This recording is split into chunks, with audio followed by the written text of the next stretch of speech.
안녕하세요. 귀농 10년차 예선 아빠 농장의 예선 아빠입니다. 저에게 귀농을 하고 싶다고 문의 주시는 분들이 많이 있습니다. 저는 걱정부터 앞섭니다.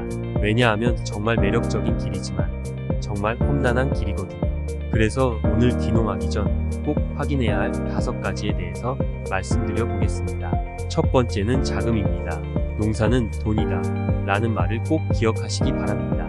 성공적인 농업 정착을 위해 필요한 초기 자금과 농업 경영에 필요한 자금으로 나눌 수 있습니다. 정착에 필요한 초기 자금은 정착할 집과 땅, 그리고 먹고 살아야 하는 생활비입니다. 직장 생활과 달리 귀농을 하면 최소 1년에서 3년까지는 큰 소득 없이 농사를 지어야 하는 경우가 대부분입니다. 그래서 최소한 3년 정도 투자만 하고 소득이 없는 경우가 많습니다. 따라서 3년 정도의 자금이 필요합니다. 농사 지을 땅은 농어촌 공사를 통해서 임대하면 되지만 자신이 살 집이 필요합니다. 가족이 함께 귀농한다면 이 비용이 훨씬 더 많이 들어갈 것입니다. 땅값이 오를 대로 올라서 시골에 땅을 사고 집을 짓는 것 자체가 만만치 않습니다. 우선 나 혼자 생활할 수 있는 6평짜리 작은 농막 하나를 준비하는데 드는 비용은 2천만 원 정도 든다고 보시면 됩니다. 요즘은 냉난방이 갖추어진 6평짜리 컨테이너 농막을 1천만 원 정도면 충분히 구할 수 있습니다. 왜 6평짜리라고 이야기하느냐 하면 가설 건축물 신고 기준이 6평 이하입니다. 6평짜리 농막은 허가사항이 아니라 신고사항이라 6평이 가장 가성비가 좋습니다. 이 컨테이너를 갖다 놓을 수 있는 땅과 이 컨테이너에 전기와 물을 넣을 수 있는 조건이면 됩니다. 그래서 이런저런 살림살이를 구매하고 세팅하는데 1천만 원 정도 든다고 보면 2천만 원 정도면 충분히 농막을 마련할 수 있습니다. 그리고 다음 필요한 것이 농사 자금입니다. 땅을 갈려면 트랙터가 필요하고 트랙터를 쓰려면 기름을 사야 하고 비료를 뿌리려면 비료를 사용하고 씨를 뿌리려면 종자를 사야 하고 물을 주려면 관정과 펌프가 필요하며 풀을 잡으려면 제초제를 사야 하고 병해충을 막기 위해 농약을 사야 합니다. 농약을 뿌리기 위해 농약 분무기를 사야 하고 수확하려면 인건비를 주고 사람을 구해서 수확해야 합니다. 초기 자본이 없다면 농업기술센터 농기계 대여를 이용하면 초기 자본 없이 농사를 짓는 것이 가능합니다. 그렇다 하더라도 1년에 최소 1천만 원 정도의 농자금이 필요하면 트랙터나 관리기 등등의 농기계를 구매한다면 이 농사 자금은 기하급수적으로 늘어난다고 보시면 됩니다. 그래서 3년 동안의 정착금, 생활비, 농사 자금까지 계산하면 최소한 1억 원은 필요합니다. 최소한입니다. 1년에 1억씩 들어갈 수도 있습니다. 두 번째는 지식과 기술입니다. 할 것 없으면 시골 가서 농사나 지어야지 하는 말은 삽과 호미로 농사 지을 때 이야기입니다. 그런 농사는 자신이 먹을 것을 심고 수확하는 자급자족을 의미하며 보통 귀농을 하는 이유는 농사로 돈을 벌기 위함입니다. 삽과 호미로 농사 지어서 돈을 버는 것은 불가능하다고 보시면 됩니다. 최소한 토양 관리를 포함한 기존 관행농업에 대한 지식은 있어야 합니다. 뿐만 아니라 농기구와 기계를 운영하여 농사를 짓기 때문에 기본적인 농기계 작동에 대한 지식과 기술이 있어야 합니다. 이런 부분은 도시 소멸의 위기를 막기 위해 귀농 정착을 권장하고 있고 이를 위한 수도 없이 많은 교육이 농업기술센터 단위로 이루어지고 있습니다. 이 교육은 대부분 무료입니다. 초기 3년 동안은 아무리 바빠도 농사 기술에 대한 교육과 판매에 대한 교육을 빠짐없이 들어야만 합니다. 이 교육들을 통해서 내가 앞으로 주력 작물로 어떤 작물을 선택할지 고민하고 결정을 해야 합니다. 남들이 다 짓는 농사를 따라서 짓다가 이도저도 되지 않는 복합농을 허다하게 보았습니다. 한번 정하면 그에 따른 토지와 농기계가 준비되어야 하기 때문에 신중하게 선택해야 합니다. 농사에 필요한 필수적인 3가지 지식과 기술은 농작물 관리, 토양 관리, 농기구 관리입니다. 농작물 관리는 농작물의 생장 특성에 대해 정확히 공부하고 그 토양과 기후를 공부하고 작물을 심고 돌보는 방법, 해충과 질병을 관리하는 방법 등이 포함됩니다. 하나하나가 농사의 성패를 좌우합니다. 두 번째는 토양 관리인데 대부분의 관행농 농부들이 이를 주먹구구식으로 합니다. 정확한 데이터를 근거로 하지 않고 냄새, 색깔 등으로만 판단합니다. 물론 수십 년간 해온 것이나 어느 정도는 맞지만 토양 건강, 토양 구성, 영양 보존, 침식 제어 등은 반드시 토양 테스트를 통해 알 수 있으며 이를 알면 몇십 년 쌓은 주먹구 구식의 노하우보다 훨씬 훌륭한 농부가 될 수 있습니다. 세 번째는 농기구와 농기계입니다. 요즘은 사람이 일을 하는 게 아니라 연장이 일을 한다고 합니다. 농사도 마찬가지입니다. 농기계들은 대부분 고가입니다. 이런 농기계만 잘 다루어도 수십 명이 하는 일을 혼자서 해낼 수 있습니다. 그러니 장비 유지 관리, 안전 작업 및 운행, 기계 작동 원리와 방법, 유지 보수와 수리에 대한 지식을 알고 있어야 합니다. 세 번째 필요한 것은 농사 작물 선택입니다. 어떤 작목을 했을 때 내가 3년 만에 과로로 쓰러지지 않고 버텨낼 수 있을까를 고민해야 합니다. 처음엔 열정만으로 농사에 덤벼들었다가 물병 되거나 심한 경우 농기계 사고로 농사 수확도 해보지 못하고 병원 신세를 져야 하는 경우가 허다하게 있습니다. 농사 작물을 선택할 때 일단 그 지역에서 가장 많이 짓는 작물을 첫 번째로 고려해야 합니다. 왜냐하면 그 지역 주력 작물에 대한 인프라가 이루어져 있기 때문에 농사를 쉽게 시작할 수 있기 때문입니다. 예를 들면 콩이 주력 작물이라면 콩 수확 콤바인을 활용하면 수확에 들어가는 인건비와 시간을 압도적으로 줄일 수 있습니다. 하지만 콩 콤바인이 1억이 넘는 장비이다 보니 콩을 주력으로 생산하는 지역이 아니면 없다고 생각하시면 됩니다. 콩을 주력을 생산하는 지역에는 농협에서 콩 콤바인을 구매해서 농업인들이 대행을 해주는 시스템이 구축이 되어 있기 때문에 한 마지기에 6만원 정도만 주면 콩을 수확할 필요도 없고 탈곡할 필요도 없이 농장주는 밭 근처에서 구경만 하고 있으면 됩니다.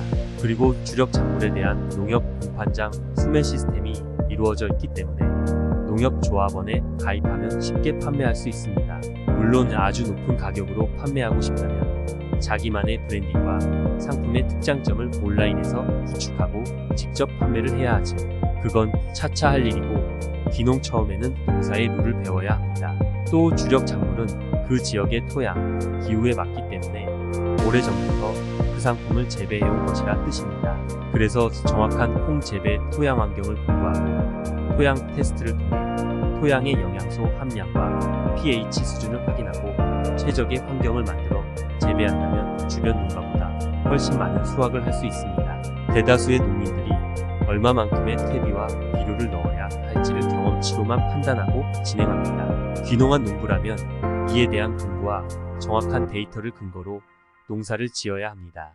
그러면 반드시 다른 농가보다 2배의 수확을 할 수 있습니다. 또 그 지역의 주력 작물에 대한 노동력이 분포되어 있고 이를 활용할 수 있습니다. 예를 들면 사과 농사를 전혀 짓지 않는 곳에서 사과 농사를 짓는다면 적과, 적화, 알속기, 전지 등의 작업을 오로지 혼자서 해야 합니다.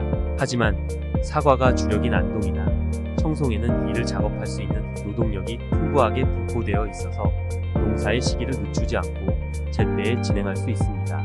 농사는 최적기가 있습니다. 이 적기를 놓치면 수확에 큰 영향을 끼칩니다.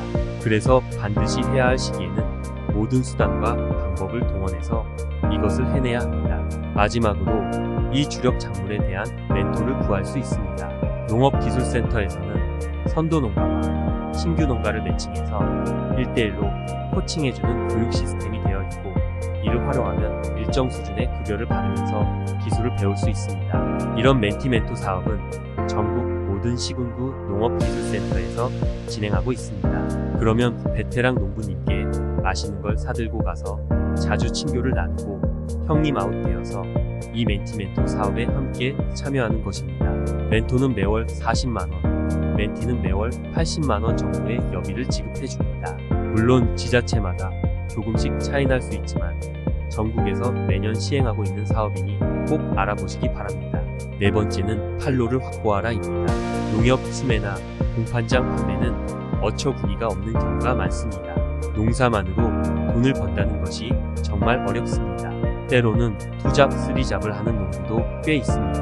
물론 규모화된 농업으로 시작한 농부는 대도시 대기업 임원보다 많이 벌겠지만 가진 돈 1억 원으로 정착한 소농들은 3년 안에 캐시카우를 만들지 못하고 도시로 돌아가는 경우가 허다합니다. 그래서 농부들은 밤낮 없이 공부를 합니다. 스마트 스토어, SNS 마케팅, 유튜브, 인스타그램, 블로그 등등 물불 가리지 않고 공부하고 시도합니다. 그래서 밤을 잊은 농부 동아리가 곳곳마다 있다고 해도 과언이 아닙니다. 직거래를 생각한다면 스마트 스토어를 공부해야 합니다. 사실 대도시의 소상공인들보다 훨씬 높은 수준의 지식과 마케팅 마인드를 가진 농부들이 많이 있습니다. 남한해도 도시의 직장 생활에서는 상상도 못할 수입을 농업과 스마트 스토어로 이루었습니다. 1년에 2개월을 가족들과 여행 다닐 수 있는 시스템을 구축할 수 있었던 것도 귀농에서 대기업 임원의 연봉이 부럽지 않은 소득을 올리고 있기 때문입니다. 스마트 스토어와 같은 쇼핑몰 하나와 나를 브랜딩하고 나를 알릴 수 있는 SNS 하나를 꽉 잡고 있어야 합니다. 공판장의 상품 가격은 때깔만 보고 경매사가 결정하지만 브랜딩 내 상품의 가격은 시장 시세와 상관없이 내가 결정합니다. 판로를 고민할 때 반드시 고려해야 할 것이 연중 판매할 수 있는 상품을 기획하는 것입니다. 농산물은 보관이 오래되지 않기 때문에 판매할 수 있는 기간이 짧습니다. 그래서 농협 스매나 공판장 일괄 판매를 해버리는 것입니다. 보관 기간이 짧아서 판매할 수 있는 기간이 짧다는 이야기는 결국 돈을 벌 수 있는 기간도 짧다는 이야기가 됩니다. 그래서 연중 수확물이 나오도록 농사 작물을 구성해 본 적도 있습니다. 단언컨대 이런 미친 짓은 절대로 하지 마세요. 돈 벌기 전에 골병 들어 죽습니다. 보관 기간이 길다고 해도 연중 판매는 불가능합니다. 연중 돈을 벌고 싶다면 연중 팔아야 합니다. 연중 팔려면 연중 팔아야 할 물건이 필요합니다. 그래서 이 부분에서 농산물 가공이라는 부분이 들어갑니다. 이 부분은 나중에 다른 영상으로 설명드리겠습니다. 판로를 고민할 때 연중 판매 가능한 농산물 가공품을 고민해 보셔라 까지만 말씀드리겠습니다. 다섯 번째는 수도 없이 많은 지원 사업을 활용하라입니다. 농정과 농업기술센터, 농진청, 소상공인진흥공단, 유통진흥공단 등등등 엄청나게 많은 기관에서 지원 사업을 공모합니다. 이 공모 사업에 잘 선정된다면 몇 년을 끌고 모아도 모을 수 없는 돈을 투자받을 수 있습니다.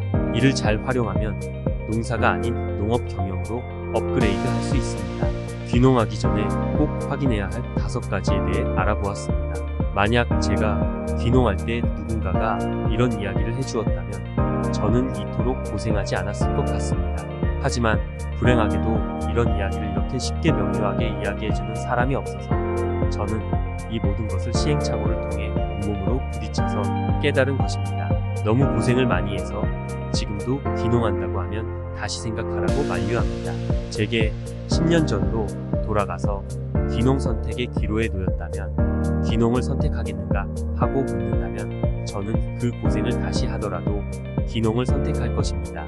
왜냐하면 귀농하면 일반 직장인들이 상상도 못할 일을 하며 살 수 있습니다. 한 가지 예를 들면 농사 외의 부업으로 전 직장 연봉을 훨씬 넘는 수준의 수입을 벌고 있습니다. 그런 다음 영상에서는 다시 태어나도 귀농을 선택하는 이유 5가지에 대해서 말씀드리겠습니다.